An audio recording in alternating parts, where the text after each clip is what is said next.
Good afternoon. I am Kassidy Gordon, and I will be discussing lessons learned from Group 2 Team Australia for Project 3.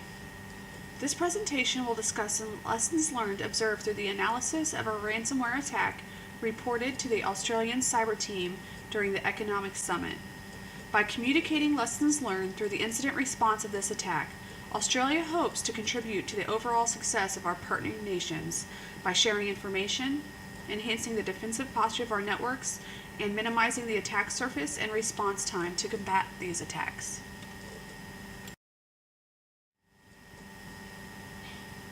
The upcoming slides will include a summary of events leading to the attacks, what evidence was acquired, the attribution of the attack, and impact.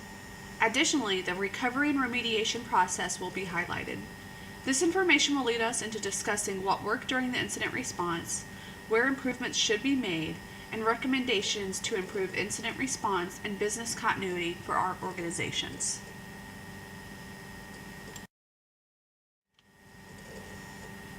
The event triggering our incident response team and enacting our business continuity plan occurred through our Summit team members receiving a ransomware-generated alert across the Australian computers. The alert stated that our computers had been locked down by the FBI due to activity relating to child pornography. This alert also informed us that the organization must pay $500 through Bitcoin to an FBI.gov email address provided, or the employee will be arrested.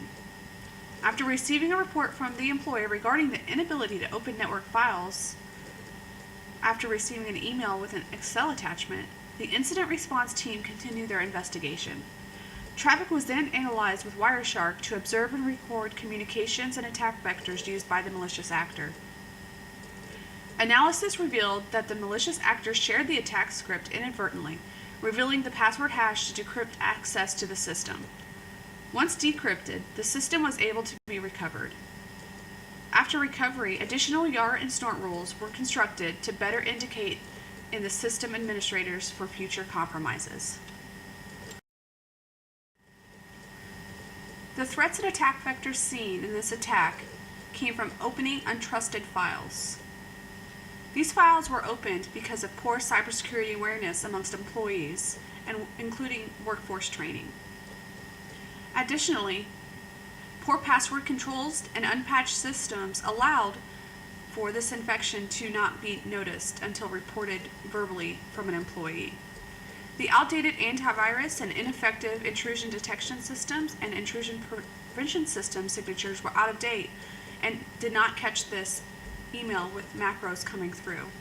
That includes the EESMG filters. Every part of Australia's information security branch is accountable for securing itself against a potential cyber attack. The leadership of every nation is accountable for providing assurance that they have taken the necessary actions to put in place appropriate resilience measures against attacks. These threats and attack vectors highlight some of those weaknesses.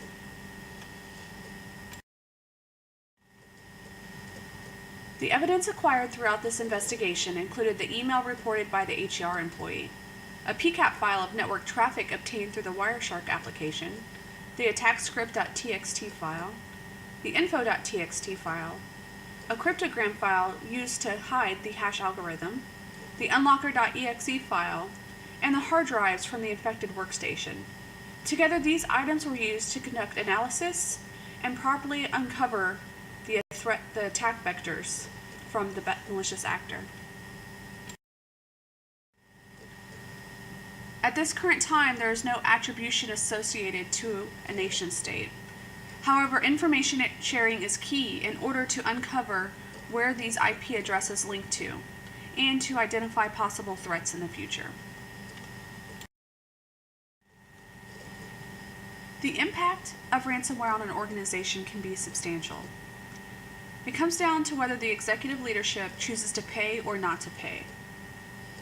Some of the deciding factors are to accept the loss and start fresh, which usually means the loss of a reputation and the loss of data, to try to recover the files themselves through their own technical knowledge and expertise, to outsource to a security firm to help you, or pay the extortion and cut all losses after that.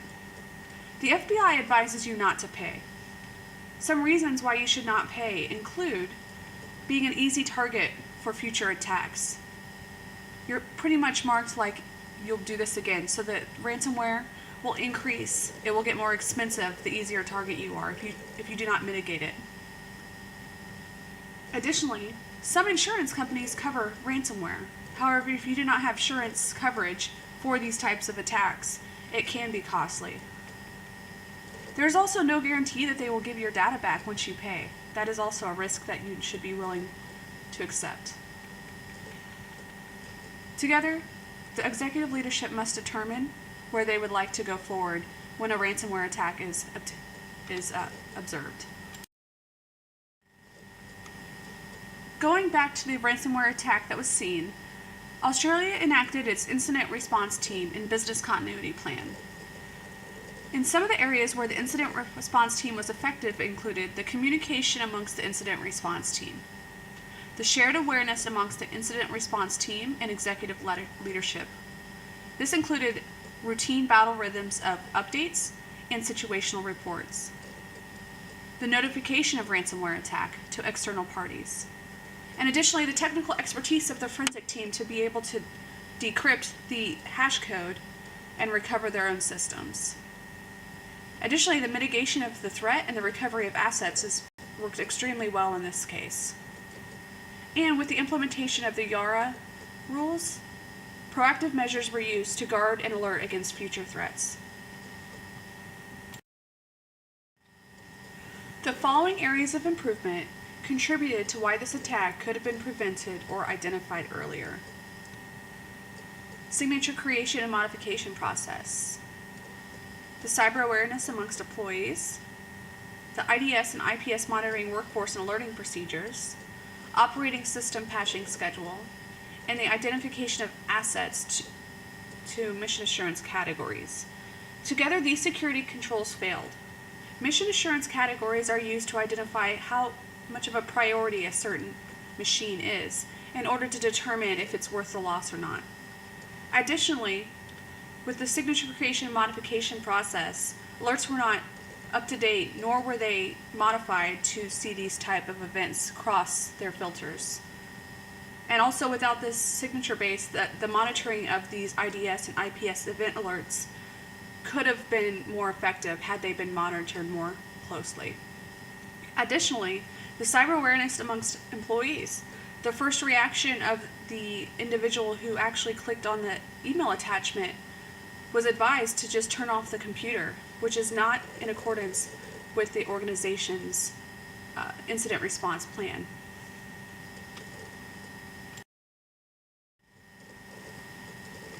In closing, the objective of this brief was to communicate lessons learned early and maintain effective strategies and resolutions to combat ever-growing threats against our nation. Implementation of the recommendations will best be achieved by letting your incident response team focus on the threat, set reasonable synchronization times to obtain brief summaries of milestones.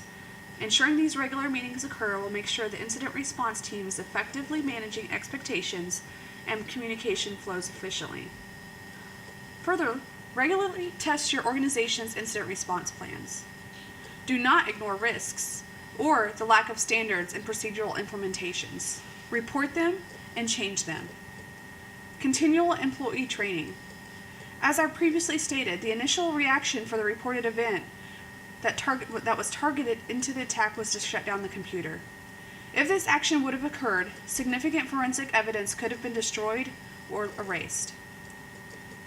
Information sharing amongst global, national, and industry partners should be obtained and garnered in order to grow attribution and better predict or identify attack vectors. Also, do not transmit sensitive information through an unsecured environment. Continual reminders that everyone is a threat. Employees are the biggest vulnerabilities. Moving forward, these recommendations are how we can better prepare our workforce and our organizations from ransomware and other cyber attacks. In closing, each of these areas can be implemented throughout the organization to better alert and prevent them from occurring, and it also does not impact the speed in which our organization conducts our business or operations. Thank you for your time for this presentation. I hope our organizations and our nations continue to work together to better the cyber defense of our country and our people. Thank you.